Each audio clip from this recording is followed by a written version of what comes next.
Mas assim, ali eu não sabia o nome, eu não sabia se chamava ciência da computação, não sabia qual que era aquilo que eu queria.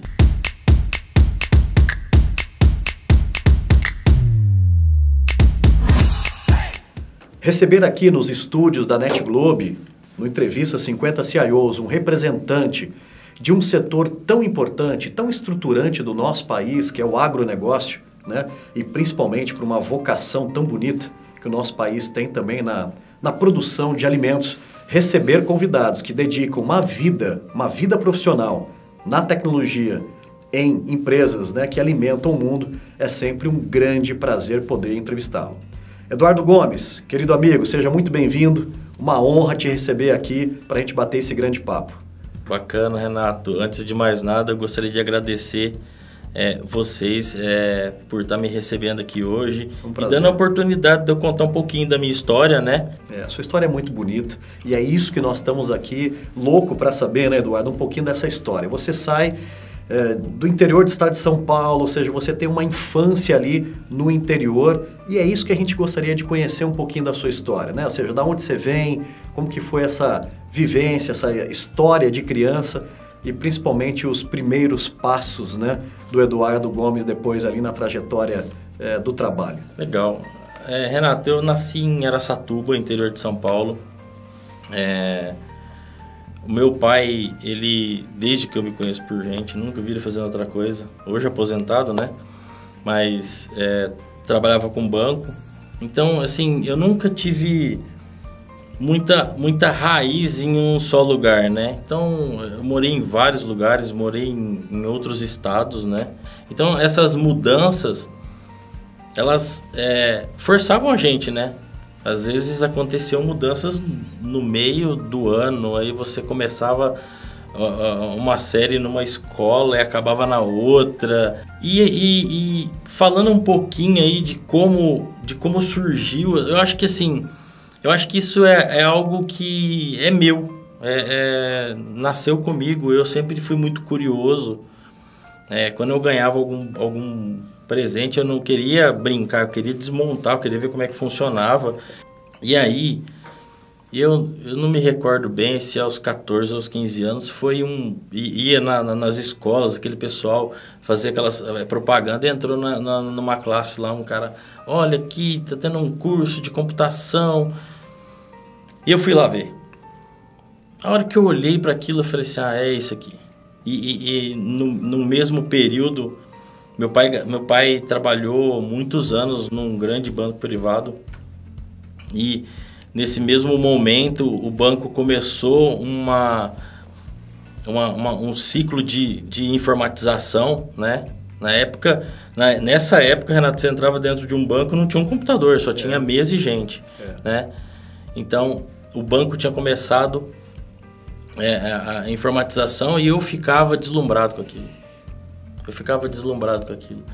E quando esse pessoal veio fazer essa apresentação, eu fui lá ver, mas, de novo, assim, eu não poderia começar a fazer aquele curso porque já tinha uma mudança programada. E aí... mas, assim, ali eu não sabia o nome, eu não sabia se chamava ciência da computação, não sabia qual que... Era aquilo que eu queria. É interessante ouvir sua história, porque teve uma identificação forte. Mas você teve que lutar, né, Eduardo, para conseguir chegar, de fato, na tecnologia, né? Ou seja, o destino foi te levando, talvez, para experimentar algumas outras, né, posições ou experiência antes de você chegar na TI, né? Com certeza, Renato. Depois disso, eu fiz alguns cursos. Não era como hoje, que você ia na esquina e tinha um curso que você poderia fazer. Era um negócio assim, era um nicho ainda, ainda mais no interior de São Paulo. E aí, eu comecei a faculdade. Dei um salto aí, comecei a faculdade. Não tinha nenhuma experiência fora daquilo, era a faculdade. E no segundo ano eu consegui um estágio no Banco do Brasil, mas também era algo fora totalmente de TI. Era um trabalho noturno e tal, tinha um período pré-estabelecido ali, era acho que 1 ano, 2 anos. E estágio era uma coisa muito difícil na época, né, Eduardo? Quando muito... aparecia, tinha que pegar independente da área, né?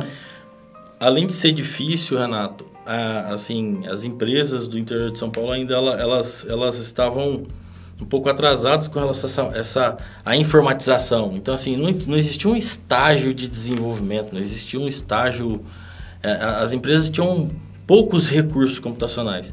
Existiam estágios, mas para fazer outras coisas, né? Então,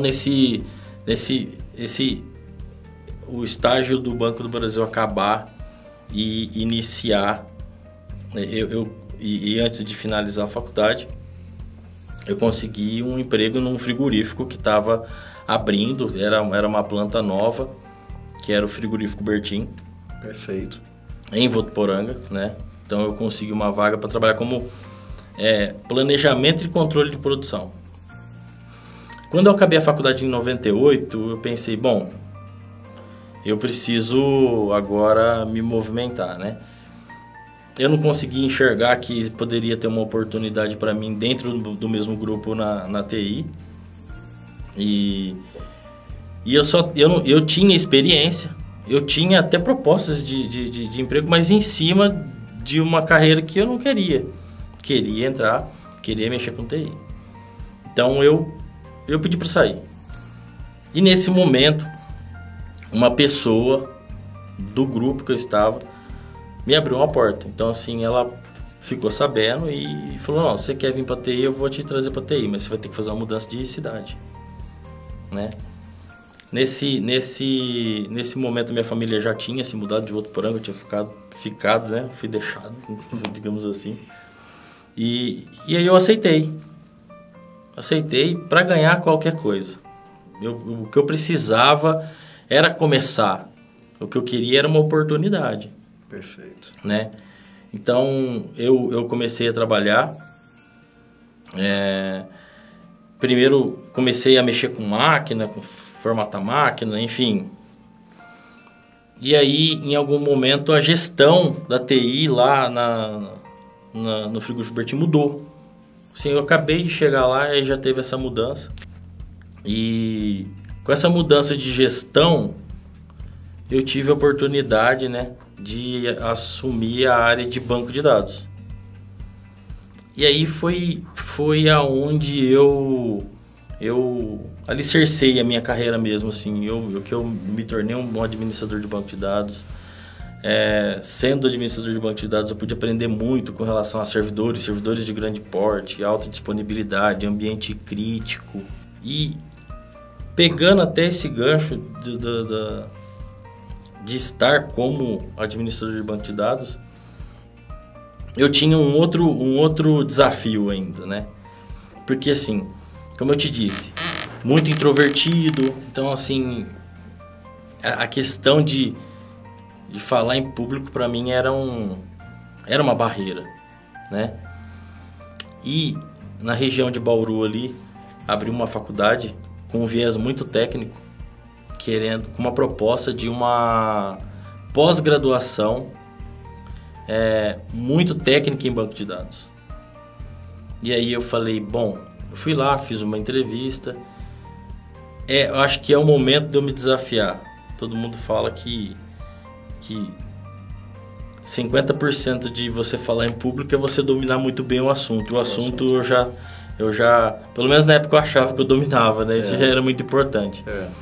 E aí eu dei 2 anos de pós-graduação. Depois eu dei mais 3 anos de aula em graduação e isso para mim foi fantástico. E aí, Renato, em 2009, teve a aquisição da empresa que eu trabalhava com a JBS, que é a empresa que eu estou hoje, né? Também foi um momento de muito aprendizado, assim, é uma fusão. Você tem que ser muito resiliente, porque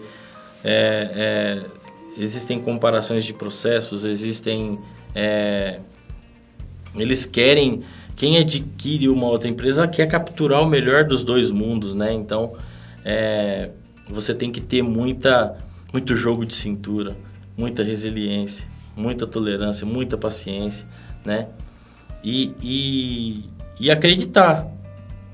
E eu sempre fui muito disponível. Então, o que você quer saber? O que eu preciso, o que eu posso fazer para te ajudar? E eu acho que isso ajudou também. E nesse momento, né, Eduardo, que teve a fusão, teve um ingrediente super importante que foi uma mudança também de cidade, né? Ou seja, você teve ali um desafio de decidir e depois enfrentar uma estrutura nova, né? E isso aconteceu quase 2 anos depois. Então, em 2012, o Pila, que ainda hoje é meu chefe, costumo falar, eu mudei de empresa, mas mudei de chefe. É um chefe há 20 e poucos anos, né? O chefe há 20 e poucos anos. Eu trabalhei em 12 empresas, mas o chefe é o mesmo. E a história do Pila está na primeira edição do livro, checa aí, conheça a história também. Ah, bacana. Deve ser uma super história. Super história. E eu tive a honra de acompanhar de perto, né? De perto. E aí, em 2012, eu fui convidado para trabalhar na matriz da JBS, que é em São Paulo. Para mim, Renato, essa questão da mudança não é muito impactante, porque lá atrás eu já tinha essa questão de toda hora ter que mudar de cidade e tal. Eu estava mais preocupado com a minha família do que com isso. Mas eu não sei se eu gastei 10 minutos para fechar esse negócio, assim. E aí fui para lá, tive uma oportunidade de assumir uma gerência de infraestrutura, né? E aí, Renato, aí é o mais do mesmo, é sempre estando disponível, é sempre olhando no detalhe as coisas, olhando com foco, vendo as melhorias que a gente pode fazer, né? Uma área de infraestrutura do tamanho da JBS, qualquer escorregãozinho você para a empresa por horas. E aí, em 2018, eu assumi uma gerência executiva de TI, onde eu passei a ter também um pequeno pedacinho aí do desenvolvimento, que é a parte de teste de sistemas, né? E foi muito enriquecedor, assim, porque você começa a ver um lado que, como DBA, lá atrás eu via essa questão do desenvolvimento, né? Porque você tá ali, eu acho que a divisão ali é o limiar entre o desenvolvimento e a parte de infraestrutura, né? Então eu conhecia um pouco melhor essa parte e a gente pôde desenvolver um trabalho bacana, e eu acho que foram vários desafios e eu acho que é isso. Isso, é uma trajetória bonita, linda uma trajetória.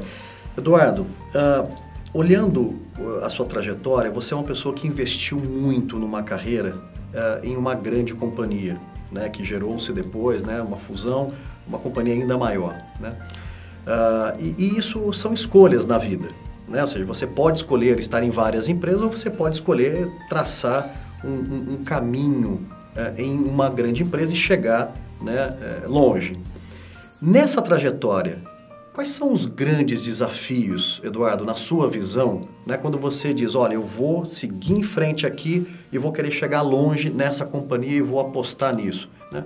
Quais são os desafios? Qual é o ponto de atenção que você teve que ter? Olha, Renato, assim, primeiro, assim, sempre me incomodou muito, assim, trabalhando com infraestrutura, sempre me incomodou um pouco que o meu trabalho poderia impactar muita gente, né? Então, assim, qualquer erro que eu pudesse cometer fazia uma cadeia de produção inteira ter um problema ou atrasar. E assim, no final das contas, existe a questão da empresa, do faturamento, mas também existem as pessoas que estão lá paradas e que saíram de casa para trabalhar. Mas eu acho que um ponto desafiador mesmo foi essa junção de culturas dessas duas empresas. Assim, é algo que foi um aprendizado muito grande. Expandindo barreiras, estimulando a comunicação e levando a voz das pessoas cada vez mais longe. Conte com a NetGlobe para conectar pessoas, engajar equipes e deixar o seu legado. NetGlobe, 20 anos conectando pessoas. Eduardo, a gente chega aqui no momento da nossa entrevista, né, que a gente busca dialogar com as pessoas que estão nos assistindo, né? A tecnologia ela é muito inclusiva, só que tem que querer, tem que correr atrás, tem que estudar, tem que se qualificar, tem que ser, né, inquieto, como você falou, né? Queria que você deixasse uma mensagem, Eduardo, para o pessoal que está nos assistindo. Bom, Renato, eu vou tentar passar um pouco do que eu tento falar com meu filho, que está nessa fase da vida, né? Não tem almoço de graça. Assim, nada vem fácil. Então, assim, eu acho que a TI, na época que eu escolhi entrar nessa área, todo mundo falava, não, é isso aí mesmo, é a área do futuro, mas eu não olhava para isso, é porque aquilo me ganhou, foi amor à primeira vista, né? Primeiro de tudo, TI é uma área formidável, não me arrependo e muito pelo contrário, eu sou muito feliz no que eu faço. Só que precisa, assim, dedicação. Até aqui foram muitas noites não dormidas, abdicar da companhia da família, abdicar de compromissos externos. Então, assim, nem tudo são flores, entendeu? Assim, tem vários obstáculos, tem vários caminhos, um caminho grande que você tem que percorrer. E, assim, muita disponibilidade, muito foco, né? Muda muito rápido. Hoje você brota tecnologia diferente todo momento. Então, assim, quem está disposto e está realmente com vontade de vestir a camisa nesse grande time, nessa grande família que é a TI, eu acho que tem de tudo para se realizar. Ou seja, se você se impactou também com essa mensagem de um profissional, né, que saiu lá do interior, né, conseguiu uma oportunidade em tecnologia e hoje, né, um profissional que está aqui conosco, trazendo a sua história, tem tanta coisa para nos ensinar e está apenas na jornada, né, Eduardo? Nada terminou ainda, sua carreira é uma carreira em franco crescimento. Te desejo muito sucesso nesse desenvolvimento e quero te agradecer em nome dos nossos, né, telespectadores aqui que estão nos assistindo, nos ouvindo, pela sua generosidade de contar um pouco da sua história e compartilhar aqui conosco. Muito obrigado, Eduardo. E eu que agradeço, Renato, a oportunidade de estar contando um pouquinho da minha história aqui. Bonita história, parabéns. Obrigado. Muito obrigado. Valeu.